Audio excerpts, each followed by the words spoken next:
welcome to another titillating episode of Gadgets and Gizmos. I just wanted to use that word. My name is Gaurav Preti and it's good to be back in front of the white wall because all in all, we're just another brick in the wall. Now, ever since I got this look, it seems that everybody just wants to copy. Well, that's what happens when something looks good. Vivo is out with their new smartphone. It's called the Vivo X5 Pro and style feels that it resembles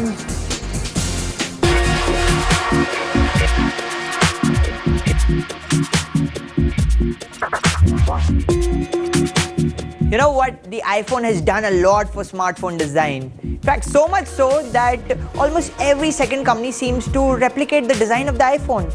It started with the iPhone 4, the 4S, then it went on to the 5 and 5S, and now here I have the Vivo X5 Pro, which seems quite similar to the iPhone 6. Let's find out how good it is. As I just told you, the design of the Vivo X5 Pro is quite similar to the iPhone. Just look at this. It looks so similar to the iPhone, save for this bezel, which hosts the capacitive Android buttons. On the iPhone, you'll have the home button. Even the sides, these rounded corners. Look at this. The machined speaker grills. Everything out here is inspired from the iPhone. The only difference out here is this glass back. The iPhone 6 obviously has a metal back out here, but even the camera placement is right on the corner, just like the iPhone. It's also pretty slim. It's 6.4 mm, weighs 151 grams. Overall, it's really inspired from the iPhone. But then again, this is just not the only phone out there in the market. Look at this new Micromax Canvas Night 2, which we reviewed a couple of weeks back. This is also pretty similar. So this is just a trend in the market.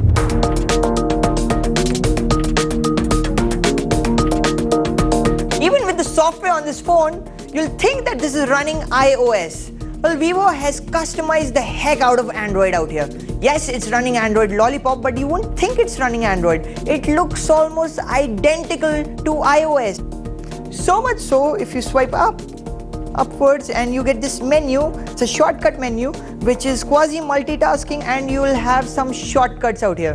This is like iOS, not like Android. On Android, you'll normally get everything out here in the top drawer, but even this menu is sorted like iOS. Completely, this looks like iOS. Even if you look at the icons out here, they're more similar to Apple's icons than what Google makes.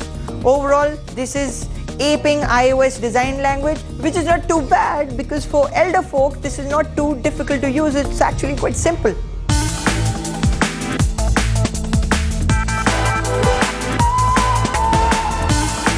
Now, the most awesome thing about this phone is its 5.2-inch display, which has a full HD resolution. It's an AMOLED panel. It's a bigger screen and a higher resolution screen than the iPhone. And overall, anything that you do on this phone looks really nice, vivid and crisp. Gaming, videos or reading text, this is really wonderful. 2 thumbs up to this display. But what's not hot out here is the Qualcomm Snapdragon 615 processor coupled with 2 GB of RAM. Now, if we were talking about a phone which costed less than rupees 10,000, this would be alright. In fact, it would be fantastic. But for a phone that costs 27,000 rupees, this just does not cut it. In real world performance, it's decent. We face no lags, no stutters, but still you'd expect better. Come on, Vivo, give us more.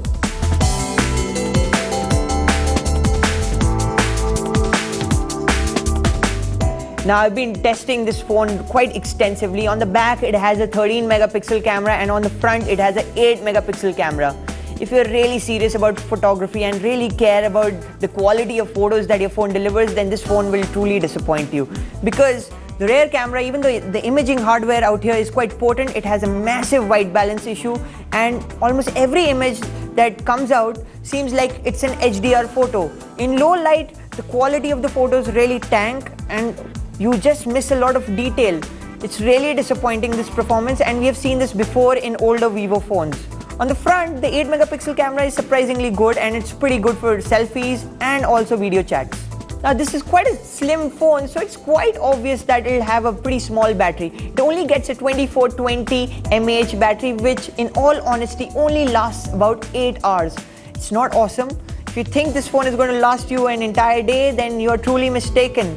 And that's actually the story of this phone, because The features that this phone offers you and the way it performs, you can easily get everything for less than 10,000 rupees. And this phone costs you around 27,000 rupees. Honestly, I wouldn't buy it.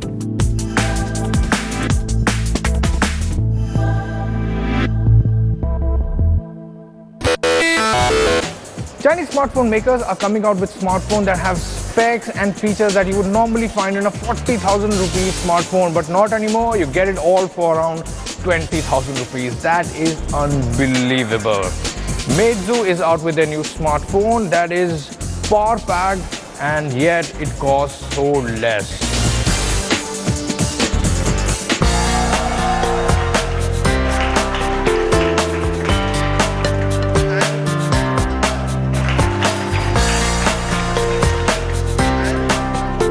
We're at the Meizu launch event where they've just unveiled their new smartphone in India. This is the MX5 and it comes after the launch of M2 Note, and this one, it has all metal body. This is the first USP.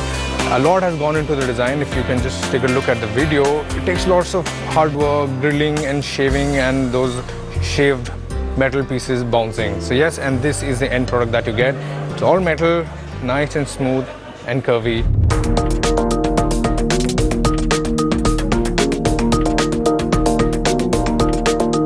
And besides the design, it also offers a couple of new interesting features as well. Now, before we talk about the feature, let me just talk about the display. You have a 1080p AMOLED display, which is colorful, bright, and I believe these bright displays will one day make you blind. Just kidding. Talk about the UI, they have their own customized UI, Flyme UI. They have done a few things over here. You will have to use them and they look nice, they look tidy. Also, you have a fingerprint scanner, which also doubles as your back and the home button, which is good also for your password protection. Talk about the camera, you have a 20.7 megapixel snapper at the back. We took a couple of shots over here indoors, so looked good. Front, you have a 5 MP camera. Talk about the battery, you have a 3150 mAh battery, which should do a good job. Talking about the processing power, you have the MediaTek Helio X10 processor along with 3 GB of RAM, so that should also suffice, that should give you enough power to take care of all your daily tasks. So overall, in first impression, it looks promising. Also, the price, the phone is priced at 19,999 rupees, which is great.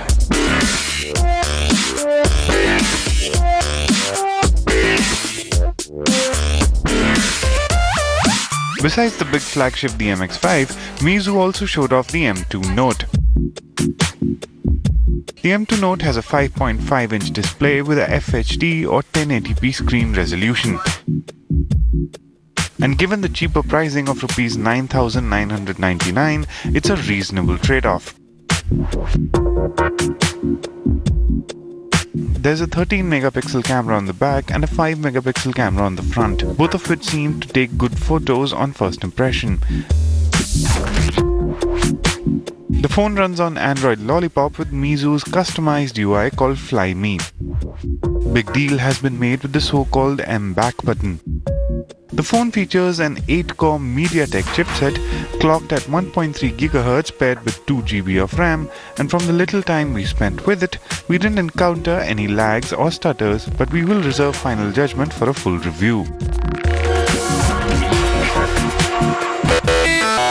Buying a smartphone is like having a girlfriend or a boyfriend. You're happy and satisfied until that new girl or boy arrives. This week we have the Carbon Mark 5. It's a budget smartphone and we'll tell you how it fares.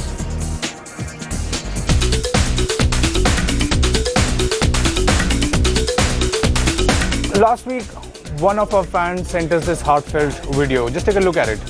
Hello people, I'm Rohit from Jammu and I study in 10th class. So I was wondering if you have budget phones can review over here because I have no money, I want to buy a budget phone. So please suggest me a good phone. Well, thank you very much for those kind words. In fact, this week we were planning to review a budget smartphone and we have the Carbon Mark 5. It looks good, it has decent specs. And kid, you should stay in school.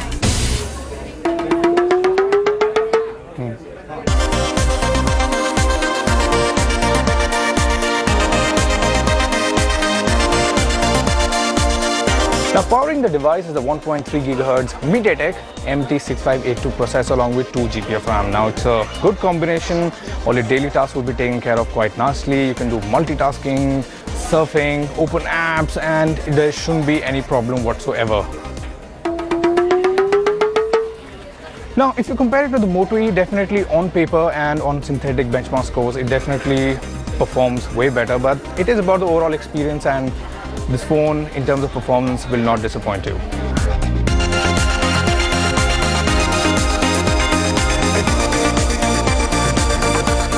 You get an 8MP camera at the back, and at the front you have a 5 megapixel camera. Now the best part is there is LED flash, which is great for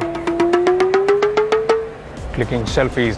Talking about the image quality, they're good under good light condition, which is obvious. Yes, under low light you will find grains, but I find it a little better than what you get on the Moto E.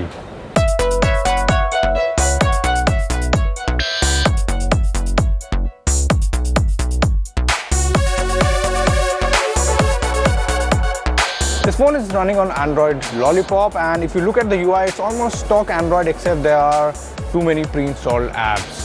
Yes, most of them you can uninstall. OLX is something you can't uninstall because that is the app that helps you sell things if you don't like them. Besides that, there are a couple of handy apps, like they have something called the Peel Smart Remote. Now, what it does is that it acts as a remote control. It's an IR remote control, so you can control your television and other home appliances if you want to. Besides that, there are other things that you can play around with. So overall, a good experience. Talking about the battery, you have a 2200 mAh battery which will last for around 8 to 10 hours, which is decent, good enough. As it is, we charge a phone twice.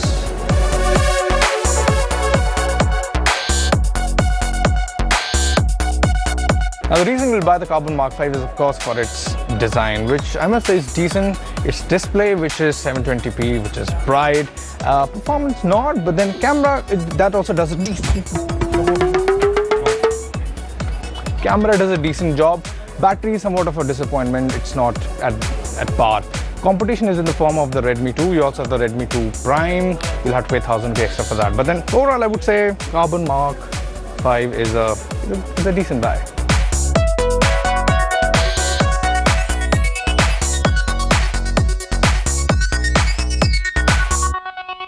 And they say that whatever looks good doesn't always sound good. Yep. This week we have the Xiaomi Mi headphones. They definitely look good, but do they really sound good? Let's find out.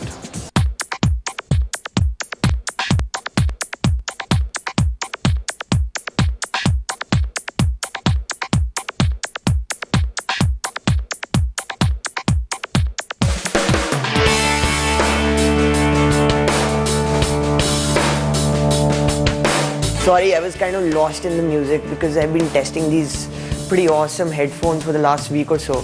These are the Xiaomi Mi headphones, which the company claims deliver really high-end audio. And I believe that they are killer, and I am here to tell you why.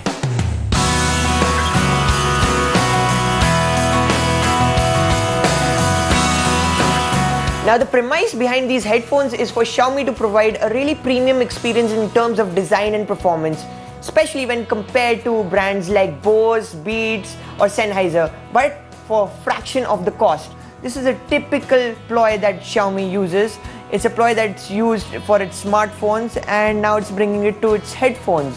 For instance, this metal enclosure for the diaphragm, it looks really snazzy and it's really well built. You have these ear cans which are built out of leather, and they are really soft on your ears. And if this size doesn't appeal to you, they offer you another larger size which is part of the package. Even the headband is lined with leather, so overall it's really comfortable.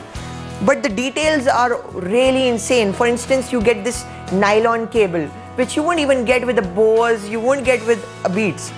More so, you have this spring here on the edge of the 3.5mm cable, which helps to reinforce the entire cable. Normally the cable would break from the end points, and this spring really helps. And you know, as they say, the devil is in the details.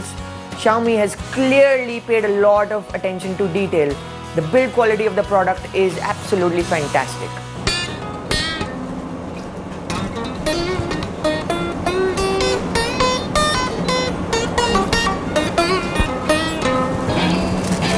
Now, going back to the performance of these headphones, well, these are open back headphones. What are open back headphones? Well, basically, this end is open, so the advantage out here you get is a wider sound stage. The sound is more open, it's not very tight, and it feels really smooth. The big disadvantage out here is that you can't really use them in an aircraft or in a really public environment if you intend to blast them, because the sound is going to leak outside. Ideally, these headphones, this kind of design is actually used inside studios for studio monitoring headphones, but the sound is really good, especially the mids. Also, the bass levels are quite high, so if you like a lot of hip-hop stuff also, so even for that kind of stuff, this is going to really work well.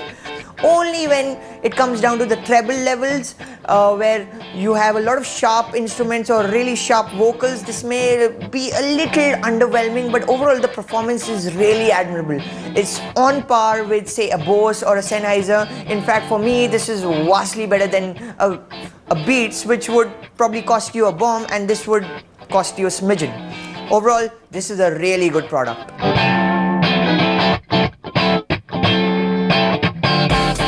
It's actually quite insane that these headphones just cost rupees 5,500. In all honesty, their performance belies that fact. They perform more like headphones costing in excess of rupees 15,000. But then again, that's what Xiaomi is known to do. They build premium products and sell them at almost cost. That's how they made a name for themselves in the smartphone market, and now they're repeating that with their headphones.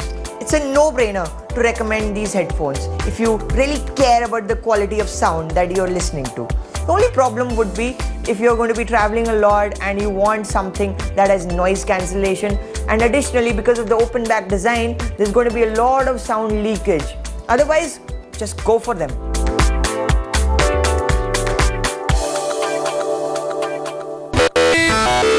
This week we are reviewing Volume. It's a stealth action game from the makers of Thomas Was Alone. It's pretty cool. Take a look.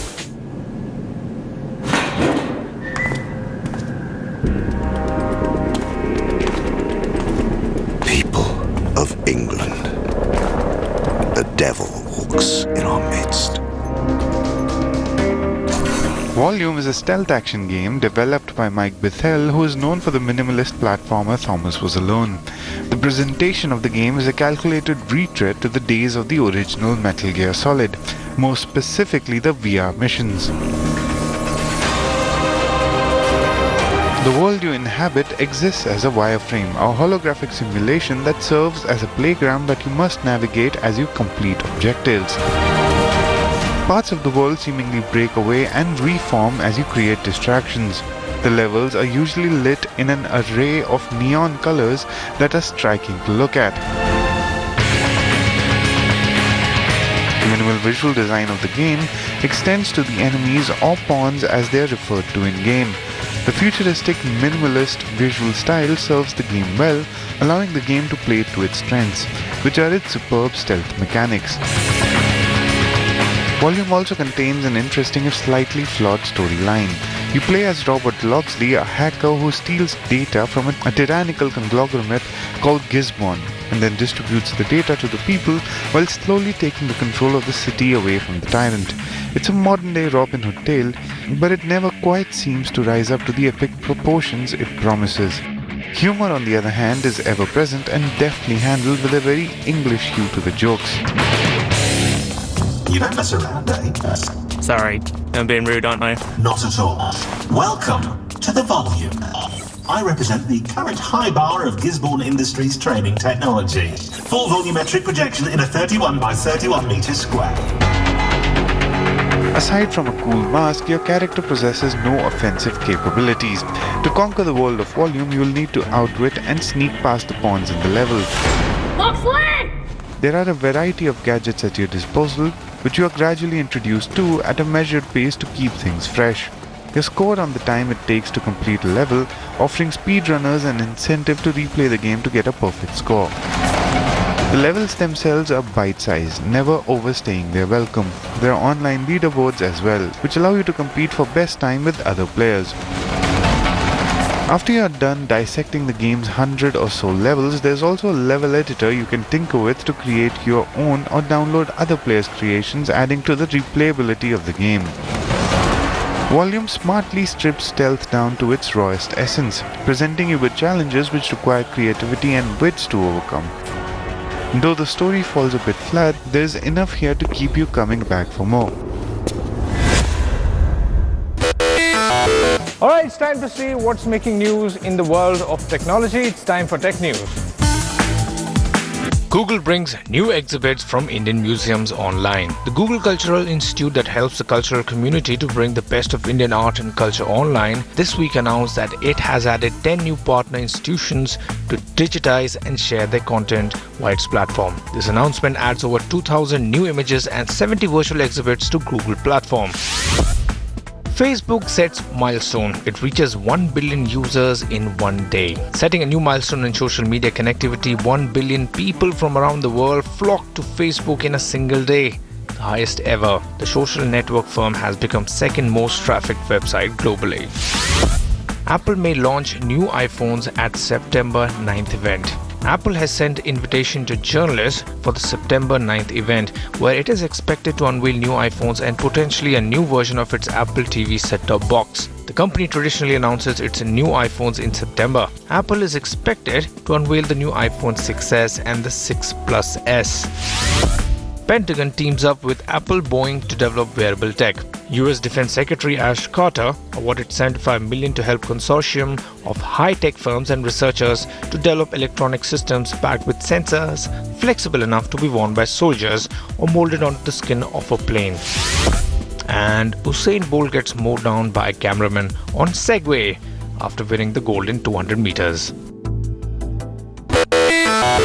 Alright, with that, it's a wrap. Thank you very much for watching. If you have any suggestions, queries, very good. We'll see you next week.